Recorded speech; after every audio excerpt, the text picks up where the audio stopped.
I was in the middle of my third client call when the internal notification blinked on my screen. Please report to Conference Room D immediately, EVP office.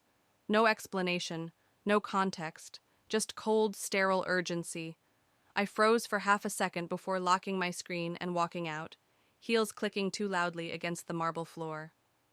It was 10:03 a.m. on a Monday, exactly 48 hours after I'd been promoted to senior investment strategist, the youngest in the firm's history. Inside Conference Room D sat Evan Green, smug in his custom-fit navy suit, beside HR and a member of the compliance committee. My stomach dropped. Miss Carter, the HR rep said, not meeting my eyes. There's a concern regarding a discrepancy in the Caraway portfolio. Your performance model shows conflicting metrics across internal systems. Evan didn't even try to hide his fake concern. We're not saying it was intentional, Eliza, but given the financial exposure, we need a full audit. I stared at him. He did this. The Caraway account was my signature. I'd built its entire strategy using a risk-modulated predictive algorithm, one I developed alone, unpaid overtime, over 2 years. And suddenly, metrics weren't lining up. You're accusing me of manipulating my own system? I said quietly, aware of the HR rep's shifting in her seat. Not accusing, Evan said smoothly. Just verifying. You know how it looks when key figures vanish from internal logs. They were gone? That was impossible. Unless... My breath caught. Evan had level 3 access, the only other person with back-end visibility into risk archives. He was staging this. I inhaled, slow and steady. I have backups, off-network, time-stamped. The look in his eyes flickered, a second of surprise and fear. I'd found his pressure point. Then I suggest you produce them, the compliance officer said. Quickly. That night, I sat in my Manhattan apartment, overlooking a skyline I'd once dreamed about from a twin-sized bed in Ithaca. The weight of the day pressed against my shoulders. I was being targeted, but I'd survive. I always had. The promotion, the youngest strategist ever, hadn't come from connections. It came from caffeine, insomnia, and a hunger to prove that even if my family wouldn't acknowledge me, the world would. And it had, for 5 days. My fingers drifted to the folder on my desk, one labeled with a different kind of revelation. Genetic results, confidential. I hadn't opened it since it arrived, because deep down I already knew. But tonight I needed something, anything, to remind me that truth existed somewhere, even if not in my career or family or Evan's rigged metrics. Instead of opening it, I picked up my phone. Hi, this is Richard Carter's Mercedes-Benz representative, the salesman said, chipper. Your vehicle has arrived and is ready for delivery. When would you like it dropped off? My chest tightened. The S-Class, obsidian black, leather interior, nearly my entire annual bonus. I'll pick it up, I said. I want to give it to him myself. My father never liked gifts. He liked displays. The Carter family's annual reunion was scheduled for that Sunday, conveniently close to Father's Day. It was the perfect moment to stage the delivery, a symbolic gesture, not of love, but of status. He'd never attended my graduation, or visited my apartment. But maybe, just maybe, the sight of a Mercedes with his name on the registration would make him see me as something other than a miscalculated asset. I told myself it wasn't pathetic, that it was strategy, a branding play. But deep down, it was a plea. 2 days later, I pulled into the circular drive of the Carter estate, the Mercedes gleaming like a trophy. He opened the door, eyes sharp behind designer frames. Eliza, the reunion's not until Sunday. I know, this is something else. I handed him the sleek black key fob, the Mercedes logo glinting like a dare. What's this? Your new car. There was a pause. Then, is this a joke? Not at all. I walked him outside. His eyes widened at the sight of the vehicle. He stepped closer, inspected it with the same cold scrutiny he used on acquisition targets. This is excessive, he said. What are you trying to prove? Nothing, I lied. I got promoted. I thought it would mean something to share that. He got into the driver's seat, took it for a spin, said the steering felt a little too sensitive, parked it, not in front, where people might see, in the garage, hidden. "You must be doing well to waste money like this," he muttered. That night, I called Danielle, my mentor and friend from Cornell. "You bought him a car." I thought maybe he'd say he was proud. Danielle exhaled. "You're trying to buy a kind of math that doesn't exist. His formula only includes two variables, Michael and Michael's kids." I swallowed. She wasn't wrong. She added gently, "Keep the receipt." The next morning, a senior analyst pinged me. "You should check internal audit logs. Evan's name shows up in deleted queue." Proof. He did tamper with my numbers. I had leverage. I composed an email to HR, calm, precise, attached the backup files, the server timestamps, the access logs, everything. Before hitting send, I glanced at the folder on my desk again, the DNA results still untouched. I reached for it, but froze when my phone vibrated again. It was a text. From my brother, Michael. He told me about the car. Congrats. Took him a while to realize the gift wasn't from a client. He thought it was a business perk. Said, "I guess even Eliza knows how to flex when she wants attention." My hands shook. The car wasn't proof of love. It was fuel for their ongoing erasure. The envelope called to me again, not to punish him, but to free myself. "If you've ever been overlooked despite everything you gave, type that. Just so I know I'm not alone." That night, I finally peeled the DNA envelope open. The first line read, "Paternal match, negative." I stared, unblinking. I wasn't Richard Carter's biological daughter, and suddenly, it all made sense. The subject line hit like a punch. Request for comment on ethics complaint. Internal risk audit. It was from compliance, not HR, not a department assistant, direct from legal. Attached was a formal request for response regarding allegations that I had altered financial model data to conceal volatility triggers in the Caraway account. The audit files were included, redlined with Evan's version. There were gaps where my formulas should have been, entire parameter chains missing. I knew he had done this. But now, it wasn't just whispers. It was institutional. I replied with a scheduled interview time and attached my own logs. Still, I knew what this meant.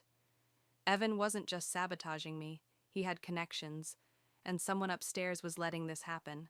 I forwarded the chain to my private Gmail with the subject line, "If I go down, here's why." Then I closed my laptop, put on the navy dress I'd chosen for tonight's family dinner, and packed the DNA envelope into my purse. Not because I planned to use it, but because the weight of the truth kept me upright. The Carter estate looked just as performative as always. Windows glowing amber, hedges sculpted into unnatural perfection, and a valet who tried to take the Mercedes key from me. I smiled tightly. "I'll be parking it myself, thanks." If my father wanted a prop for his dynasty showcase, he'd have to make do with his face, not my keys. Inside, the foyer buzzed with carefully curated laughter. Every year, this family reunion pulled in business partners, old golf buddies, and associates who donated just enough to Harold Carter's charity arm to count as blood. My mother greeted me with a glass of wine and a warm smile. "You look beautiful, darling." Then she added, as always, "Your father's out back with the guests from London, like a weather report, like a warning." Michael arrived 10 minutes later, making an entrance like some overconfident senator. His wife Claire was dressed in pale pink and held the hands of their two perfect children like trophies. Dad greeted them at the door with a bear hug and a booming, "There's my legacy." They laughed. Then Michael noticed the car. "Whoa, new wheels?" he said, pointing through the window at the Mercedes I'd parked out front. Before I could respond, my father clapped him on the back. "Sometimes you have to reward yourself, son. Success has its privileges." I blinked. He was pretending the car was his own purchase. "Isn't that the one you mentioned at the club last fall?" Someone chimed in. "Yes," Dad said with a smug nod. "Exactly the model I had in mind." I felt heat rising in my chest. Sophia appeared at my side with a fresh glass of wine. "Don't," she whispered.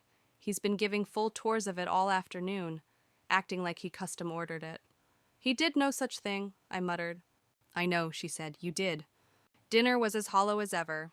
20 people arranged around a mahogany table that looked like it had been lifted from a museum. I was seated between Craig, a second cousin I barely remembered, and Alan, one of Dad's junior associates. Michael, of course, was to Father's right, Sophie to the left. I had a straight-line view of the chandelier, but not my father's eyes. As the appetizers were cleared, Dad launched into his usual state-of-the-family toast. "I'm proud of the legacy we've built," he said, swirling his bourbon. "This family is a corporation, in the best sense, built on discipline, strategy, and loyalty." He praised Michael's latest real estate flip in Beacon Hill. He commended Sophia's hospital board appointment. Then he paused, the kind of pause designed to exclude by implication. He didn't mention me. Not the promotion, not the car, nothing. Alan, trying to make polite conversation, turned to me. "Eliza, someone mentioned you've done well in New York. Finance, right?" I smiled professionally. "Senior investment strategist. We just closed a quarter at 38% returns," Michael interrupted. "Dad said your promotion came right after the Davidson account. That was the one where he introduced you to the client, right?" I froze. "No," I said calmly. "It came through a blind pitch competition.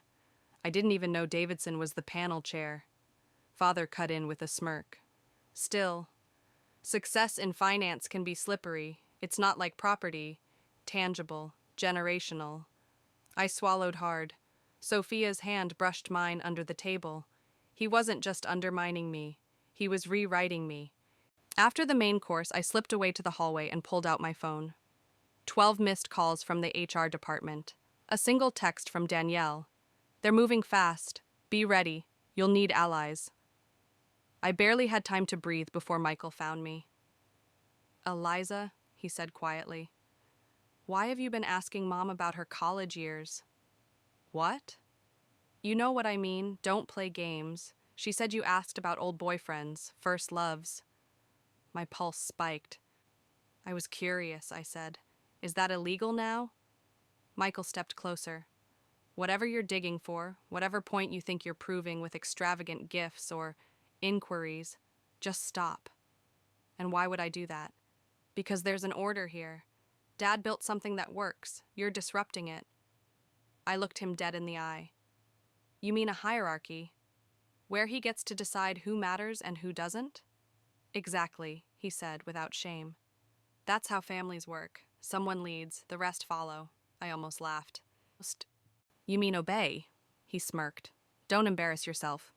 And with that, he turned and walked away, leaving me alone in a hallway lined with family portraits I no longer believed in. If you've ever sat at a family table and realized you were only welcome if you stayed silent, type to yours. I see you. I returned to my seat just as dessert was being served. Dad raised his glass again. "As I reflect on all three of my children," he said, "I'm reminded how differently success can be defined. Some build, others chase." His eyes cut toward me, and the entire table fell quiet. My hand found the envelope in my purse, and this time, I didn't put it back. The compliance office email came at 6:17 p.m., just as the waiter at the reunion dinner poured my second glass of wine. Subject: Audit closed. No action recommended. Note: Source logs confirmed data integrity. Allegation retracted. Case dismissed. Evan was officially exposed, and I was cleared. No apology, of course. Just silence. Legal and antiseptic. But silence in this case was a weapon that had backfired. I stared at the email, heart pounding, not from vindication, but from the clarity it gave me. He tried to erase me, just like my father had. I looked down the long table at Harold Carter's smug expression as he launched into his post-dessert impromptu speech. The annual finale, the patriarch's final word. "I'd like to take a moment to honor what the Carter family represents," he began, brandy swirling in hand. "A commitment to building things that last, and a legacy passed down through discipline, vision, and unity." Heads nodded, wine glasses raised. Michael beamed. My hand drifted to my purse, fingers brushing the edge of the sealed DNA envelope. Tonight would not end like the others. "I want to especially recognize Michael," my father continued, for expanding our real estate footprint into Beacon Hill. Smart, decisive work.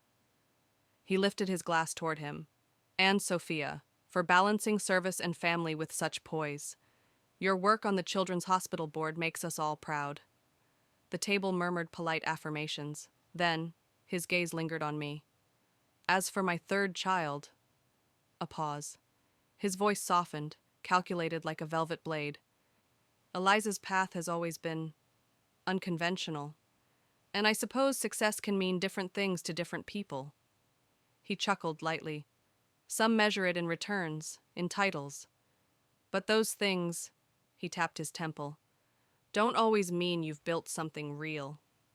There it was, public erasure in a tailored suit. I stood. The air in the room shifted immediately. Conversations halted. Silverware clinked against untouched plates. I didn't raise my glass. I didn't smile. I just met his gaze and held it. Thank you, Father, for that illuminating insight, I said, voice clear and even. I've spent 32 years chasing a moving target, trying to meet standards that never applied to anyone else. A hush fell across the room. Sophia froze mid-reach. My mother's hand flew to her mouth. Michael narrowed his eyes. For those who've been keeping score, I continued, eyes locked on Harold, I graduated summa cum laude, built a 7-figure portfolio before I was 30, and just last week, I uncovered and reported a data manipulation attempt that protected over $40 million in client assets. I let that sit. Even the business associates looked uncomfortable now. Yet tonight, I was thanked as if I'd brought a side dish, not a lifetime of accomplishment. Enough, my father said sharply, but I kept going. No, not this time. From my purse, I pulled the envelope. This, I held it up, is the reason why I never fit into the legacy you so proudly claim. Eliza, my mother whispered, panic behind her eyes. I ignored her. This is a DNA test. I took it after noticing some inconsistencies, and I followed up with a more detailed analysis, using a hairbrush from my last visit home. I placed the envelope in the center of the table, right next to his untouched glass of scotch. It confirms that I am not biologically your daughter. A collective gasp rippled across the room. My father didn't reach for the envelope. Instead, he leaned back slowly, lips pressed into a tight line. Michael muttered something under his breath. Sophie reached for my arm, but I stepped just out of her grasp. And here's the most telling part, I continued, voice low now. I'm not even angry. I'm relieved. Because now I understand that I was never supposed to win your love. That you kept me close enough to claim, but always just far enough to deny. You ungrateful little... Michael began. Don't, I said, turning to him. Not tonight. My mother looked shattered, tears clinging to her mascara. But even then, she said nothing. I turned back to my father. I bought you a car. You claimed it as your own. I built a career. You rewrote the narrative to reflect your influence.